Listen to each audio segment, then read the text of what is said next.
he will start a war. I'm not going to start a war. I'm going to stop wars. If I win, we will have peace in the world again. I guarantee we will have peace in the world again. If Kamala gets 4 more, unthinkable, right? If she gets 4 more years, the world goes up in smoke. This world will go up in smoke. I will get the problem solved, and I will get it solved in rapid order, and it will take me no longer than 1 day. I know exactly what to say to each of them. I got along very well with them.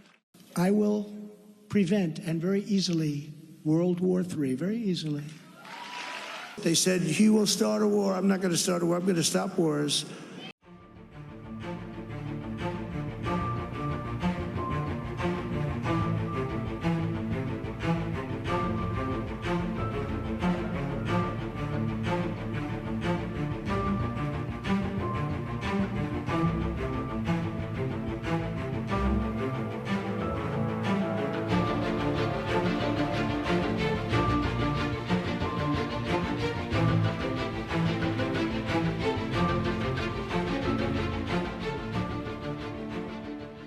Here we go. Welcome to the Barnelfish Express. I'm Captain Steve, and I'm just not even surprised anymore. Raise your hand if you're shocked we invaded Iran. I mean, I'm not really. Ever since that Oval Office meeting with Zelensky and the revelation that Ukraine can't hold elections during the war, I've kind of been expecting something like this to happen. Though, I didn't necessarily think it would be Iran. I was pretty sure it would involve us in the Middle East, though. Again.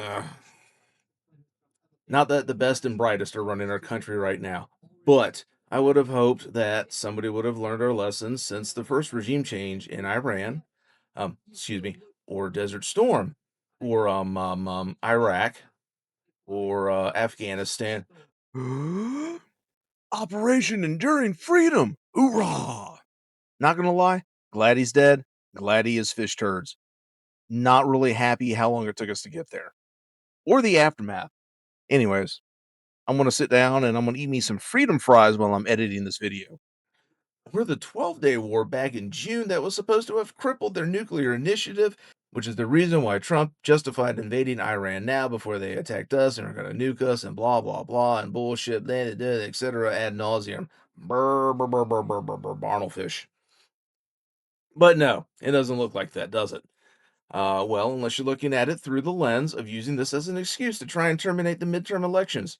Trump and his ass kissing sycophants aren't doing too well in their polling and can't afford to have Project 2025 stop next year or being hauled in for congressional hearings or even impeached and tried.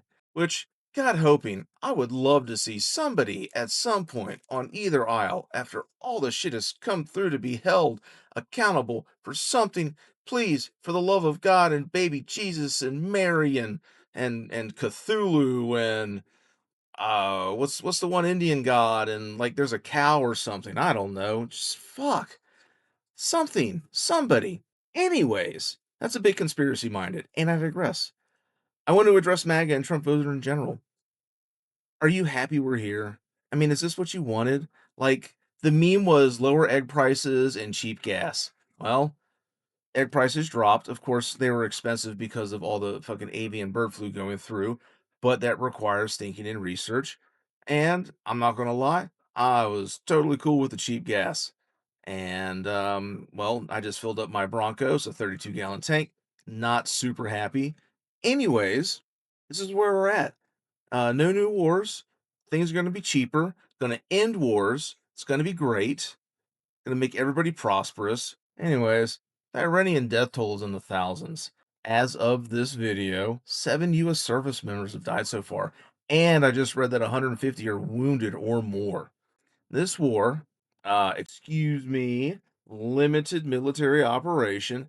We are not at war. We have no intention of being at war. The President and the Department of Defense have made this very clear. The Department of War has made it very clear. This is a limited operation. It's an operation that's limited in its scope and duration. It's costing close to $1 billion a day. Oil prices are surging, gas and fuel prices are going up. And I think it's damn near traitorous that Trump is lifting oil sanctions off of Russia to help lower prices at the pump. Because selling oil to India will absolutely not help Russia fund the war in Ukraine. You just gotta trust us, bro.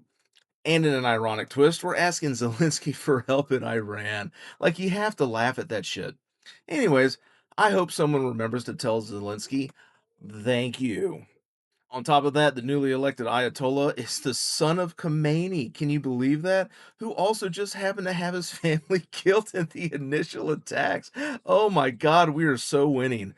I'm sure he's just chomping at the bit to bend the knee to the US and start negotiating. And let's be real, if he did, would you trust him? No, I don't think you would. Of course, you know, that's assuming that he isn't just buying time for a counteroffensive. Then, of course, Trump could add that to his Nobel Peace Prize application since he can claim to have ended 9 wars now, not just 8. It counts if you start the war and then end it, right? Right? Right? You're not an arson if you put out the fire after you start it. I don't think so. Maybe. I don't know. I read stuff on the internet. Hoy. And of course, that's on top of higher prices overall, slowing economy, falling job numbers. Once choice trade partners moving on from the US, tourism shrinking, global money shifting out of the US, etc. All while a geriatric pants shitter is telling everyone with a straight face that it's all just peaches and cream. It's great. It's awesome. We're winning. Are we, MAGA? Are we really winning? Except that we could expect higher prices for longer, more people might die, and maybe we start drafting civilians again because we might have to put boots on the ground.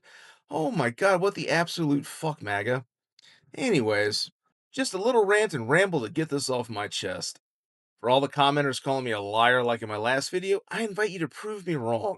And if I missed anything, please let me know in the comments. It's getting late. I think I'm going to end this here. And with that, I'll see you at the dock.